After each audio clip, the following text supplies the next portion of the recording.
friends, Happy New Year.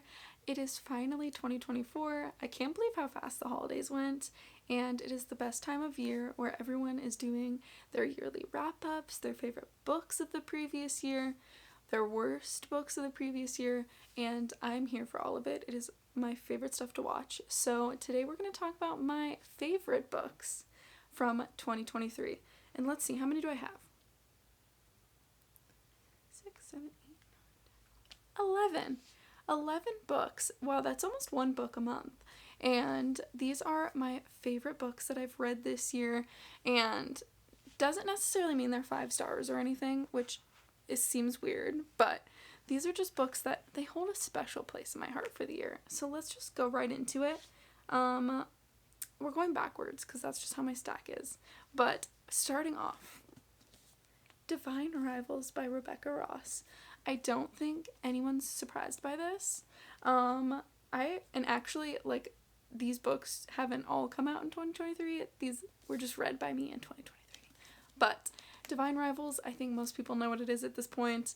It is such a cute fantasy romance, but like take that with a grain of salt. Like the fantasy aspect of things, I feel like it's like a very small piece of what actually the story is about. But it is about Iris, Winnow, and Roman, what is his last name? Roman Kit, which is so funny because they call each other by their last names. But it is about them who are, wow, what kind of grammar was that? But they work at a gazette, and they write for the newspaper. They are rivals, of course, divine rivals, but we all know that how that goes. It is not enemies to lovers. This is like rivals to lovers, and it is so beautiful. They talk to each other through a typewriter, like letters that they send to each other. So it is very sweet. I love anything that like talks about like letters or anything like that where it's like an alternate way that they're communicating, and Iris doesn't know who she's talking to, so when she's sending these letters at first, she is unaware that she's actually talking to someone that she might know. But I love that book. I'm currently reading the second one. I think, it's so good, and this is my Fairy Loot edition, which is my prized possession. I love her. But the second one, I am partially through her. She just came out like the 26th or something like that, but check her out if you haven't already. Next on the list, and double whammies here, this is Love Theoretically by Ali Hazelwood. I love Ali Hazelwood. She's an automatic read for me. I will read anything that she writes at any point in time about anything. Like she's writing, I'm pretty sure, a vampire werewolf love story. I will be reading it. I don't care if it's like super weird and funky. Her writing is so like mesmerizing. It's hard to explain how like I just read these stories and I can't put them down. I read this in one sitting. I opened it and I used romances as like a palate cleanser, except for Ali Hazelwood. I will read her at any point in time. But this is a story about a girl who works for a dating, I don't know if it's a dating app, essentially, where she pretends to be people's girlfriends for holidays or parties or whatever. And one of the people she is long-term fake dated for is the brother of someone she has kind of a vendetta against. And they both work in the STEM field, and she is going out for I think it's like a PhD position. It's some position that she wants at a school, and she is sick of teaching and she wants to do more research, but she is interviewing for this position, and no other than her fake dating vendetta boyfriend's brother, that made no sense, is one of the people that she has to like interact with.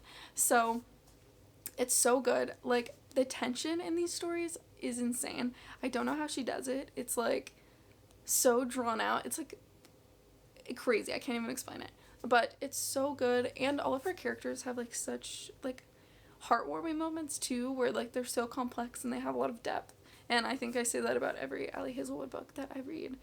And there's also a little a little cameo from the characters in one of her other books, and I think that's so cute. But next, we're going into another Ali Hazelwood. This is book number 3, and this is Check and Mate by Ali Hazelwood. This is her YA debut. She's written, like, pretty much, I think, exclusively adult romance, and she has dipped into the YA section, and I did not think I was going to like this as much as I did, because I read Ali Hazelwood for, like, the romance, essentially, like, for the tension and stuff like that, and I didn't think she'd be able to, like, give the same effect in Check and Mate with it being YA. I thought that, you know, it would leave you, like, unsatisfied by, like, the character's romance and everything like that, but no, this was so good, and it is about a girl who was very, very good at chess. She is just a phenomenal chess player, and one day her friend asks her to do, like, a charity event for chess, and she has kind of sworn off chess. She doesn't play it anymore, and because she has, like, she doesn't want to do it. She kind of has negative feelings towards it. She just doesn't support the whole thing. And she goes and does this charity event where one of the people she plays is, like, world-renowned, famous chess player, and she ends up beating him, and she walks away, and she's like, oh my gosh, what just happened? And all of a sudden, a woman shows up at her door and is like, hey, come play chess for me in my chess club. And this is kind of just, like, the story of her getting back into chess and working through her emotions and feelings towards chess, which she associates with negative things. And I love the romance in this story. It's so good. It's, like, same thing with love theoretically. The guy just wants to, like, take care of the girl, and I think that's so precious, and I just love it. That's, like, one of my favorite things to read. And it's kind of the same thing, and the romance, like, it is perfect, even with being YA. Honestly, this, like, I don't think there's really any, like, spicy stuff in here, obviously, because it's YA, but if I picked this book up and read it, I wouldn't be able to say, like, oh, this is YA, just as I wouldn't, like, pick it up and be like, oh, this is adult. It's kind of, like, that in between, where it's more like literary fiction than romance, in my opinion, but the romance is still chef's kiss. But I feel like it's more about her and her story and her life, and I love that. Okay, moving on. I have, and this is gonna be weird because I have one of the other books in this series, but, like, lower down on the list. This is A Curse for True Love by Stephanie Garber, and this is my child. I love her. This is the 3rd book in the Once Upon a Broken Heart trilogy, which is a spin-off from Caraval. They all connect, but you don't really need to read Caraval to read Once Upon a Broken Heart. This was very good. I loved it, and the reason mostly I put it on one of my favorites is because I was just so happy to get, like, a conclusion to the story. But the one thing I didn't like about this was there was such little interaction between the love interest and the main character, and, like, that's kind of what you want in the final book. Like, you want so much more of it, because it's like, this is the last time I'm gonna interact with them, and there was a lot of, like, point of view from a character I didn't like, so I was just, like, not irritated, but I was like, please give me something else, because I don't want to hear from his point of view. I don't want to hear about him. I don't care about him. And so I was very sad to see that there wasn't just, like, more of a balance between the love interest and kind of, like, the conflict that was going on. But I think everyone, for the most part, knows what Once Upon a Broken Heart is. It's very beautiful. It's, like, honestly wintry. It's a wintry book. My cat's about to knock something over. But I love this story. I think it's very precious. I love the characters, and especially Evangeline. She's one of my favorites. But I think it is nice that the series is ended, and I'm happy to not be, like, the second book left on a crazy cliffhanger, and I was, like, itching for the 3rd book. So I'm very happy that it's here. I know that she's writing another series, I'm pretty sure, and I think it's in the same universe. I'm pumped. I will read it. Anything. That's another automatic read, Stephanie Garber, because I just love her stuff. Next, I have Throne of the Fallen by Carrie Maniscalco, and this is amazing. It's a big book. I ate this book up. I read it so fast, and it's like a similar concept, to Once Upon a Broken Heart, where this is a, like, spin-off from Kingdom of the Wicked series, but in my opinion, you do not need to read Kingdom of the Wicked to read this, because I feel like I didn't read Kingdom of the Wicked for one, so it didn't make a difference to me, and I read Kingdom of the Wicked after I read this book, because I didn't realize when I read it, if that makes sense, that this was related, and I felt in no way, like, spoiled by anything. I didn't feel like I was missing anything. Like, this felt like a fully solidified book where I did not need any other information from any of the other books to understand this. And it is so good. It is about a girl who works at a art studio, and she has kind of like these special painting powers, if you so shall call it that. But it is so nice. The romance in here is just very good. Same thing, lots of tension. And she is kind of roped in with these, I think they're called the Wickeds. They're the seven sons or something like that. Seven princes of hell, I'm pretty sure, is what they are. And she is not enthralled, but she's like wound up with one of them, where he has asked a task for her and she is agreed to do it. So she has her alternative motives, of course, but the ending I did not predict at all, and it's very good. It like gives you kind of perspective from like normal world versus like the hell dimension, and I like being in multiple, like, where you get the contrast of real world versus magical world. That's a very, like, I think makes it more interesting. The setting kind of goes between the two, which I like. But very good. I loved the romance in this, and honestly, that's what I read it for, the romance. And it's spicy for sure. Adult book, which Kingdom of the Wicked is YA. I found that very interesting, that her spin-off story is adult. But, alright, moving on. Next I have The Wolf Den by Elodie Harper, and I'm pretty sure I've talked about this before, but this is a Greek mythology, like, retelling, and it is about Amara, who is living in Pompeii, I think. I'm pretty sure it's in Pompeii. I could be wrong. Yes. She's living in Pompeii. And she came from a wealthy family, but suddenly her father passed away, and she was sold off into slavery and into prostitution. So this book is really just about her life living in a brothel and all of the, like, horrible things that come with it, and the way that women were treated, and, like, just the inequality of everything. And I love, like, Greek mythology and everything like that, but I really like books that have just, like, a very deep meaning, but they put it in, like, a fantasy almost. Like, I wouldn't necessarily say this is fantasy, because it's not fantasy, but they put it in this, like, otherworldly type of talk, like, with the Greek mythology references and everything like that, and it being related to that. And it has such a good story about just, like, women and, like, escaping horrible fates and being treated poorly and kind of coming out from that. And I think this was a beautiful way to tell it. It looks big, but again, I read this so fast. And this is actually one of 3. She's done, I think it's like a trilogy or something like that. A trilogy of novels about the lives of women in ancient Pompeii. This is the only one I've read. I plan to keep reading them in 2022. I would love to read more from her. I think this was beautifully written, and I think literary fiction sometimes, like, because you're not, like, searching, like, you're not reaching out for that romance, that there's nothing there, like, dragging you along, sometimes it can tend to lag.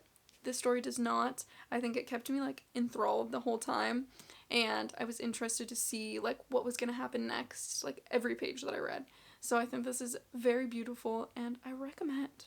I would definitely check out trigger warnings. There could be a lot of triggering things in that book. But next, I have A Happy Place by Emily Henry.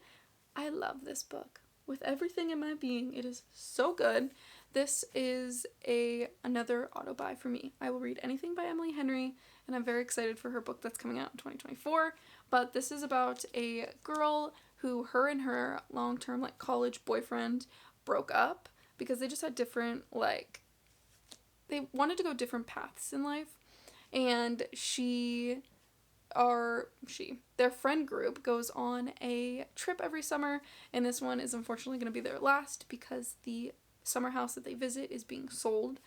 So she doesn't want to ruin her trip, so she decides to ask her ex-boyfriend if he would want to fake date and pretend they have not broken up so that they don't ruin the friend trip.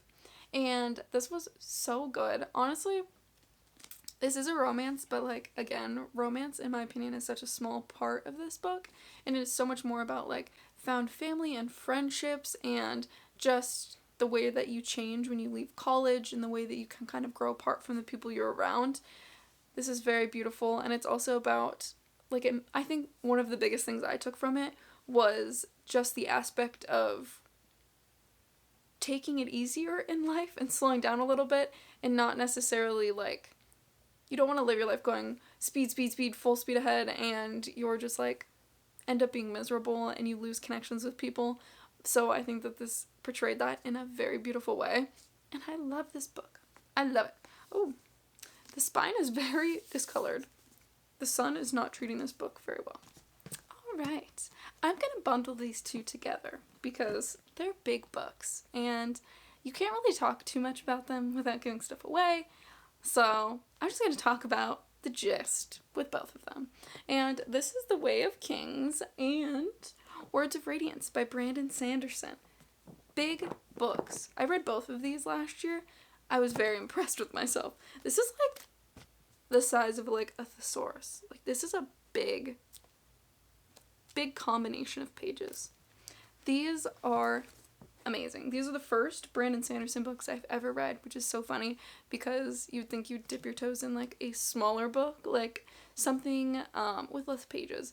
But I went full steam ahead. I love these books with my whole heart. My plan is to read the third one next year, and I believe he has the fifth one coming out in December, I think. It's coming out. He's released the release of the fifth book. But this is a story about war and politics, and you're really just following a like whole slew of people who kind of intersect in unexpected ways. And I think that it is so interesting, and any book that is this big and can keep me interested the whole time and make me want to read the next one, which is bigger, I give like props to that. And I don't think anyone does fantasy like Brandon Sanderson does. It is just enthralling, and I feel so endeared and close with these characters, especially like after reading them for so long. This is making me like itching to read the third book. And it is so like beautifully told, just the way that the characters have their own unique struggles and how they like kind of come together and work together as well and help each other through stuff where you like wouldn't expect them to intersect. And I think that's so fun. I love the way he splits up like the point of views, and it's all just very like epic fantasy. It is like Game of Thrones-esque, but there is like magic, so there's a magic system, and the same there's war and politics and everything like that. But I love that the Stormlight Archive is a very special series, and I recommend it to anyone. It is, again, one of my favorite series that I've ever read. And next, we're getting close to the end, I have two left, is Emily Wilde's Encyclopedia of Fairy. I actually have 2 copies of this book because I love it so much. And the second one comes out, I believe, this month. I can't wait. But this is a story about Emily, and she is, for a second I thought her name wasn't Emily, and I was like, wait a minute. No, her name is Emily. And she is traveling to a different place to catalog fairies. So, Emily's Encyclopedia of Fairies. She is writing about the fairies that she encounters, and she travels to this place where it's a small town where the town is all very close and they're all very friendly with each other. And she's kind of antisocial, and she doesn't fit in very well because she doesn't want to like build connections really. Like, she's kind of awkward. But the one day her enemy, her rival again, shows up, and he is very like social and endearing and people love him, and she's like, oh my gosh, this dude's coming in and stealing my thunder. But they end up working together and they have a little romance, and it's so cute. I love the characters in this book. I just think they're very special, and especially Emily. I just love her like weird awkwardness and just like her dislike of interacting with people. I think it's so funny. But I'm very pumped for the second book. And the final book on this list is The Ballad of Never After by Stephanie Garber. And this is weird because I already talked about the third book. This is the second book in the Once Upon a Broken Heart series, which is my favorite part, like my favorite book in the series, because I think a lot of the times when you read a trilogy, the second book is usually the best, but this gave you like the most insight into the characters, and the romance was so good, and the ending was crazy. It left on a crazy cliffhanger, and everyone thought this was a duology, so they were like, no way is this how this series ends, until she came out and said, just kidding, I'm making a third one. But this series is very good, and the second book especially, like, if I were to ever like reread them, I would honestly only want to read the second one, and because it is that amazing compared to the other two. Not that the other two are bad, they're just not my fave. But that is all of my favorite books that I've read in 2023. I'm very excited to see what I get into in 2024, and let me know any books that you guys are planning to read this year or any books that you loved last year. I will add it to my list, and I will see you guys next time. Bye!